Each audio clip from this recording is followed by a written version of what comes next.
Welcome friends to the Beaver Dam. Today we're talking about how to use your Relic 8 and Relic 9 materials, specifically Relic 9, but we'll talk a little bit about Relic 8 as well. So Relic 8s and Relic 9s are very, very expensive. Just in general for most players, even people, really up high, Relic 9 is a bottleneck for sure. They are making that bottleneck a little less so for the very top end players, with things like the new assault battle and territory war in general. You're getting them in higher guilds, but they are a huge bottleneck, and so it's very important that in general you only spend your droid brains on characters that should have Relic 9s. And so we have a couple, of 5 indicators on whether or not you should Relic 9 a character, and I want to talk briefly about Relic 8s and Relic 9s and why they're important. So typically, with a Relic 8 and a Relic 9, if you look at a character, one of the biggest boosts you're getting is a boost to their health, and then into Relic 9, it's a boost to their health and their protection, and as well as a boost to their mastery. That boost to the mastery is always helpful, but the important part is you're getting a lot of health, you're getting a lot of protection, and you're getting a lot of GP. And so why is that important? Well, GP is important specifically for ships, because it'll boost ships a ton to bring up those relic levels, to boost their damage, their overall health, all kinds of fun stuff. So those Relic 8s and Relic 9s are nice for that kind of thing. Now that being said, the health and protection, of course, become fundamental in certain characters. And so we're going to kind of go into why that's so vitally important and why it needs to be used. And so, it's less important that you throw it on someone that's like an attacker, because an attacker is just like, they're not utilizing the health and protection nearly as much as someone else might be. So we're going to jump into our list, and we're going to start with the bottom of the list, the number 5. What is the bottom of the barrel? And we're going to go all the way up to the top and the highest priority. So stick around for the highest priority and to kind of see the progression of priorities. So tanks. Tanks are one that you can consider relicating, consider Relic 9ing. There's a lot of really great tanks. Darth Malak is one of the best plug-and-play tanks in the game. I'm going to really quick move myself over here, just because I find when we do this kind of stuff, I tend to be in the way for a lot of these if I'm over on that other side. But tanks in general, just that way. I'm so used to being on the other side of the screen. Tanks in general, they're one that you consider to be a Relic 8, and you'll see some overlap in this list as we're going through, and that's how it should be, because those that have overlaps are the ones that are more likely for you to put a Relic 9 on. And so tanks in general, especially pre-taunting tanks or tanks with special mechanics, Malak is a great example of this, where he has special mechanics that makes him a great plug-and-play tank in a lot of game modes. He's just awesome in general. Baze Malbus is one of our pre-taunting tanks in the game, and a great plug-and-play rebel tank, so he's another one to consider. But tanks in general, they're the lowest priority of the Relic 9 characters you should go for, but it's still on the list, and that in and of itself makes it important, because they get that health and they get that protection boost, which is super, super helpful for tanks. Now going to our next one, you can see it right here, sorry, I'm still gonna it's gonna take me a second to get used to being on the other side of the screen, but pilots and fleets. Pilots and fleets are super, super important, and when I say fleets, I mean fleet commanders. So you can see Admiral Piet over there, Darth Revan's over there, and then we got, some vitally important characters inside some fleets, like Sith Assassin. I don't personally believe in the Relic 9 Sith Assassin. I think it's a little too much investment. I think Relic 7 to Relic 8 is perfectly fine. I don't think the Relic 9 is really worth it, but it is something a lot of the top-end players are doing, and so if you're a top-end player, you might consider it. It might help you continue in your fleet shard. I don't know, but the Darth Revan and the Piet is these are definitely candidates in there. And as you get farther and farther along in the game, these become more and more likely as something you'd Relic 9. Because right now, I'm not going to sit here and say, Relic 9, you're Iden Versio, you just unlocked TIE Interceptor. No, absolutely not. That is not at all what I'm saying. I'm not sitting here going, hey, you should Relic 9 Mace Windu right now. I know you just bought your Lightspeed bundles, but hey, Relic 9 that Mace Windu. I'm not saying that. I'm saying these are the potential. These are the potential that later on you will. Wait until the end of the list to get the very, the ones that I'm these are the ones, if you get them, I suggest Relic 9ing them. But pilots and fleets is another thing to keep an eye on, because a Relic 9 Executor, that Relic 9 Piet, is going to outspeed your other people in your fleet shard. You're going to give you a little bit of an up on the profundity and the on the Leviathan and that kind of thing, and so it can push you pretty far, actually. So this is a common reverse Relic 9 for people, is they'll get the Executor and then they'll get Piet up to Relic 9, and so that's a really common one I see. Do I see Iden Versio as a first Relic 9? Absolutely not. But Piet's a very common one. Going into the next one on the list, this is probably one of the most common Relic 9 sets I see, is GLs, which is not a bad thing to go for, because GLs, they have a specific ability. Not only are they getting bonus health and protection for being Relic 9, they're getting bonus damage as well, they're getting bonus mastery, and most of them have a way to ramp mastery, which is super, super nice. And then on top of that, all of them have the Galactic Legend perk, which is 10% max health and protection per Relic Amplifier level, so each level makes them just that much more beefy. So a Relic 9 is never going to be lost on a GL. You're never going to feel underinvested. I will say a Relic 9 on a Jabba feels a little bit overinvested, because he doesn't do much for his team overall. He's more of a support GL. But most other GLs will highly benefit, and you could see some special benefits too, like Sith Eternal, keeping him alive longer, makes it so you can hit that ultimate in those JMK battles. Rey has her Rey has her ability where she uses Lifeblood, and she gives protection equal to her health, and so it's going to benefit that. The extra mastery means that Supreme Leader Kylo Ren is going to be ramping his mastery faster. So there's some benefits definitely throughout the GLs that you can see.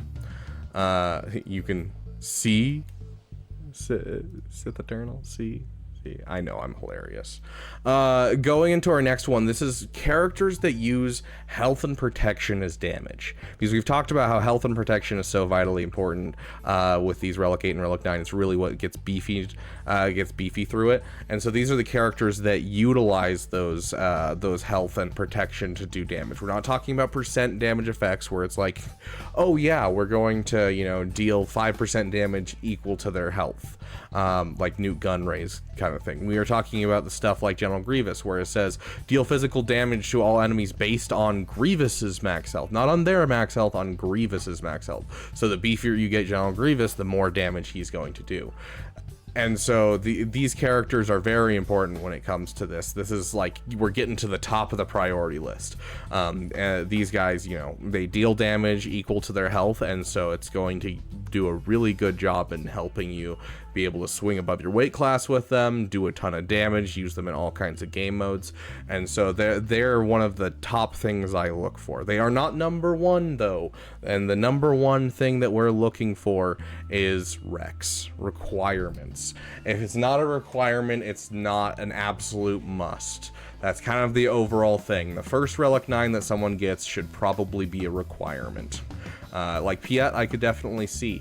But in general, the Rex are kind of the thing we're looking at. And so this is probably the top priority because they are required. You know, it makes sense that the required things will be what you get first. So I'm not saying go and Relic 9 your Darth Revan and your Darth Malak if you're not close to Leviathan, but I'm saying that Admiral Raddus is a very common first Relic 9 just because you want to save those materials and make sure you have them. You know, Ahsoka Tano is our new Relic 9 requirement for you know, the new GL Tano. So we have her up on the list, of course. But now I want to get into my top characters that I think should be Relic 9'd. These are like, you get them, you Relic 9 them, or they're the most vitally important. And you can see kind of where I'm going with it in general. And that's this right here. So obviously it's the requirements. The requirements are the ones that I put up here. So the requirements are just, it's the requirements. You gotta give it that priority. So, you know, Darth Revan, Darth Malak, Admiral Raddus, they're like guaranteed Relic 9s, period. Now Leia and Jedi Master Luke, they fit a lot of the criteria. And when I say they fit a lot of the criteria, they are GLs, which is vitally important. They deal damage equal to, Leia does health, and Luke even more so, because Luke not only deals damage equal to his protection, but he uses his whole team to do the same thing. And so that extra protection from a Relic 9 is insane on that Jedi Master Luke. So they fit number 2 as well. And then on top of that, they also fit the tank section as well. And so these guys benefit so much from the Relic 9s. They're some of the few characters that aren't requirements that I'm like, yeah, I'd Relic 9 them. Like 100%. JML is just, as soon as I get JML unlocked, which will be soon, I will be pushing him to Relic 9. It just makes sense to me. And so these are the ones that like are my suggestion, my thought process for the top ones you should get. Now, is any other Relic 9 required? No. Are you going to end up with extra materials and you could do a Relic 9 now and again? Yes, and that's where you use these you know, different ideas on what to look for. Are they a tank? Are they a GL? All that kind of stuff. That's when you're looking at these overall. But when it comes down to it, these are the only ones that I'm like, these are non-negotiable. I'm going to Relic 9 them, period. A couple honorable mentions. I do want to give 2 honorable mentions. The Bane of the meta. Dude, Bane is so much fun. He does the same thing where he deals damage equal to his health, and he's basically a GL in the game. He really is. Like, he destroys so much, and he's such a fun character, and the reason I don't put anything more than an honorable mention is because he's not required for anything, and he's not technically a GL, and he's, you know, he has these, like, technicalities, but he's a really fun character, and I feel like it's a really, really fun Relic 9 to have in your roster. And so that's why I can't, like, straight up say, hey, go Relic 9 him. And speaking of honorary mentions, my own first Relic 9 needs to be an honorable mention. Yes, his Omicron does more stuff if you have a Relic 9 versus a Relic 7. But is it strictly necessary? No, but it is hilarious to have a Jar Jar Binks at Relic 9 in your roster, especially it being your only Relic 9 in your roster. I don't suggest this for everyone, I really don't. But these are just 2 honorable mentions that are just fun Relic 9s. These are the ones that I do suggest, period. Like, these are like non-negotiable for me. So hopefully you guys found this helpful, found this as something that you guys can vibe with. And I want to once again say, this is not saying that all of these characters on this list deserve a Relic 9. I'm not sitting here saying every single tank that you get, you should Relic 9. But the more you go into the game, the farther you go in. These are the 5 factors that you should be looking at on whether or not you should Relic 9 a character, whether or not they're worth the investment. And the more of these 5 that they hit, the better they are. Darth Revan is a requirement. Darth Revan is also a fleet captain. Like, that immediately makes him a great choice. You know, looking at these guys, you look at Wrecker, he's a tank and he's he's a pilot. You know, there's some overlap here, and you can definitely see, oh, here's the overlap, I'm gonna think about that. Like Grievous, you know, you could be like, oh yeah, he's a fleet commander and he deals damage to his health. That sounds good to me. So, like, you can kind of see some overlap, and that's kind of how I want you guys to look at this, is the more it overlaps with these, the more likely you should Relic 9 them eventually. Not now, but eventually. Like, one day I dream of having that Relic 9 Malak, because I love Malak. Malak is one of my favorite characters in Galaxy of Heroes. I love his kit. He's an older character, yet he still has a lot of viability, and I've just always wanted to bring up his Relic levels regardless. So, let me know what you guys think in the comment section. If there's any Relic 9s that you want to put on, even if it's just a PP.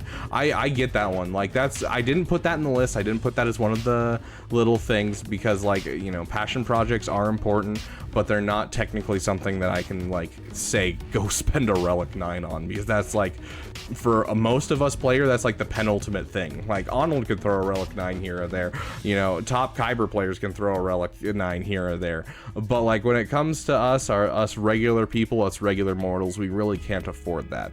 Yes, I've seen Relic 9 Wookiee teams. Yes, I've seen Relic 9 First Order factions. Like, there's a guy named Alex RG, you may see around the Discord, who has a full Relic 9 First Order. Every single character is Relic 9, which I'm sure is absolutely amazing currently with his fun little SLKR cron, where they get Supreme Leader Kylo Ren gets a 5% more damage for each Relic level on every character on his team. I'm sure he's one-tapping entire GL teams right now, but I'm not going to sit here and be like, oh yeah, PPs should be Relic 9. I think a PP is great at Relic 5, Relic 7. You really don't have to take PPs too far and still get a lot of fun out of your PPs. So, overall, just keep in mind this when you're looking through your characters, you're like, what should I Relic 9? and, you know, have fun with it, honestly. And I'd love to hear what your guys' PPs, what you guys have Relic 9'd, and also your opinions on this highest priority list, because I know, you know, some people disagree with Leia Organa specifically. That's the one I've gotten the most pushback over time, is Leia. People don't think Leia is a Relic 9 character. I personally think she is, especially because most counters are reliant on pushing down Leia first, because if you focus too much on the side characters, you end up causing the ultimate to happen too fast.